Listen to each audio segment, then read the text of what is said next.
ubwa mbere inderama ni igiterwa kama hano mu Burundi ni kama ahantu kiri naho Imana yakiremeye ni icatsi co mw'ishamba kandi ivyo turya vyinshi bikomoka mw'ishamba ariko mu Burundi dufise inderama nyinshi mu kibira ca Teza ariko abantu bagiye bazikoresha babaye ubwa mbere abo twita abasangwa butaka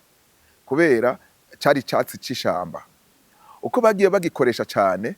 bagiye babona abo bantu bafise kunonoka kugenda ingendo ndende cane ndetse no kuba abantu mu rugo urwabo ata kintu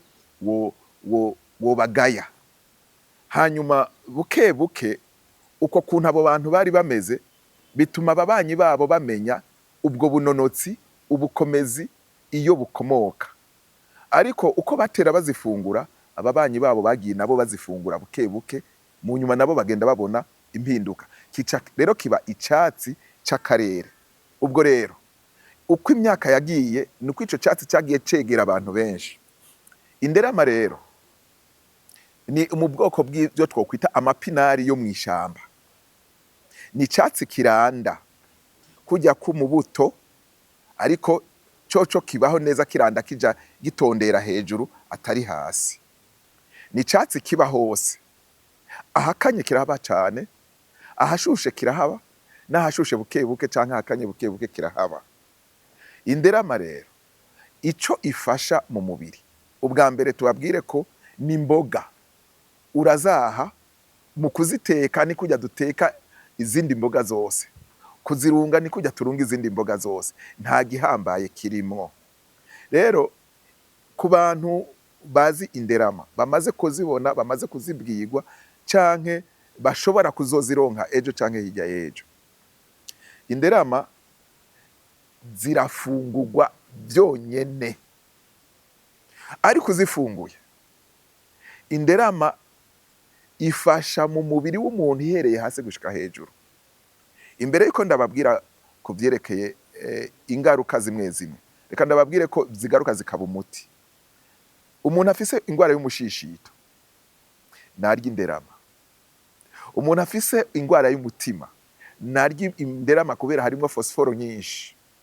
abantu bafise ingwara z'amagufa nibarya inderama kuko harimwo calcium nyinshi ndetse n'ibindi vyunyunyu ndetse irongereza n'amaraso kubera ibindi vyatsi vyose harimwo fere nyinshi ariko kandi irafise ubundi bushobozi muri yo ituma umuntu adashobora kugira ingwara imwe bita muhekenyi ariyo rheumatisme ikigira gatatu ni igiterwa gishoboza umuntu kutaruha ni ukuvuga ngo umuntu arya inderama kugenda ibirometero 50 kugenda no kugaruka n'amaguru singorane ariko kandi ni igiterwa congereza amazi mu mubiri muri rusange nta muntu ashobora kuvuga ngo umubiri urabuza amazi no kuvuga ngo nimba congereje amazi congereza n'amaraso kuko amaraso ari mu mazi ivyo twita globule rouge ziri mu mazi ikigira gatatu ni kimwe mu biterwa gifasha abakenyezi gose abakenyezi cyane mu koroha k'umubiri wabo no kuvuga ngo abakenyezi bafise imbanyi zikiri nto bakarya inderama rimwe na rimwe uwo muntu nta cesarienne izopfa imufasha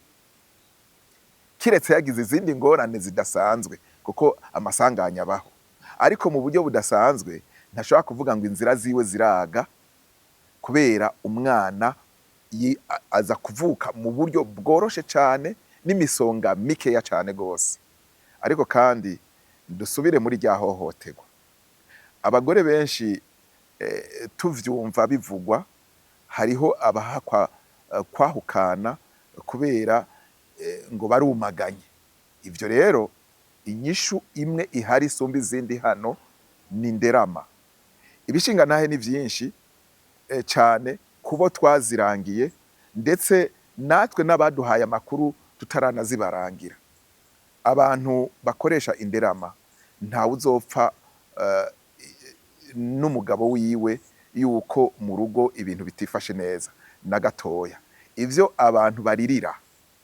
ivyo abagore baririra, ivyo bumva ku bandi bakavuga ati yaba ari jewe, nibabibaze mu Nderama, mu kuziteka, mu kuzifungura. Nimba mu rugo wasumye Inderama canke uzashe aho wewe waziteye, zizofasha umugabo wawe nimba ari umukozi wo mu ndimiro, ntazocika intege ariko arakora. Ndetse nawe we niko kuko, umwete wo gukora uzoba uwufise. Ndetse nawe rero nk'umukenyezi urumva kuba wavuguruwe nk'incuro zishika zitatu ugereranije nuko wari usanzwe umeze. Mu yandi majambo, Inderama bavuga bazita ngo ni inderabageni. Abarundi benshi ico ni Kirundi bumva. Inderama ni nkuko nari nabibabwiye, ni icatsi coroshe cane. Uracaha mugabo kimeze nkuko kikiri ucaha kiba kimeze nk'igifise akantu ko kunyerera bukebuke. Benshi rero baca bamera nk'uzishize ku zuba, zikamera nk'izikavye, zirakaba akantu gatoya, hanyuma uziteka bisanzwe, ushira mu mazi ugashira ku ziko, zihiye ukazikorera agasosi, ukavangavanga kurya dusanzwe tuvangavanga ibindi, ukarunga kurya dusanzwe turunga ibindi, nta birenga ivyo.